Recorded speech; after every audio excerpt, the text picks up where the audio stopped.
وطبعا محدش كان في باله فكرة انهم يكونوا مخطوفين او ان اختفائهم له علاقة باختفاء ميجومي، وده اللي اتغير لما ناس تانية من اماكن مختلفة في اليابان بدأت تختفي.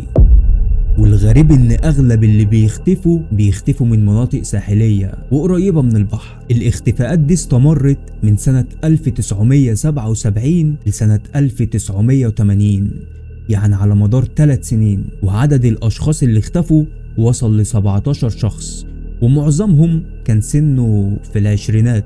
مفيش الا ميجومي الوحيدة اللي كان عندها 13 سنة. الموضوع كبر قوي، الناس بدأت تطلب من الحكومة اليابانية انها تتدخل، لان كل يوم عدد الاشخاص اللي بيختفي بيزيد واحد. بعد الموضوع ما انتشر، في ناس بلغت الشرطة ان في ناس شكلهم غريب وملامحهم مختلفة اعتدوا عليهم وكانوا عايزين يخطفوهم، بس هم قدروا يقاوموا ويهربوا منهم. وفي حاجة غريبة الشرطة اليابانية لاحظت انها بتحصل،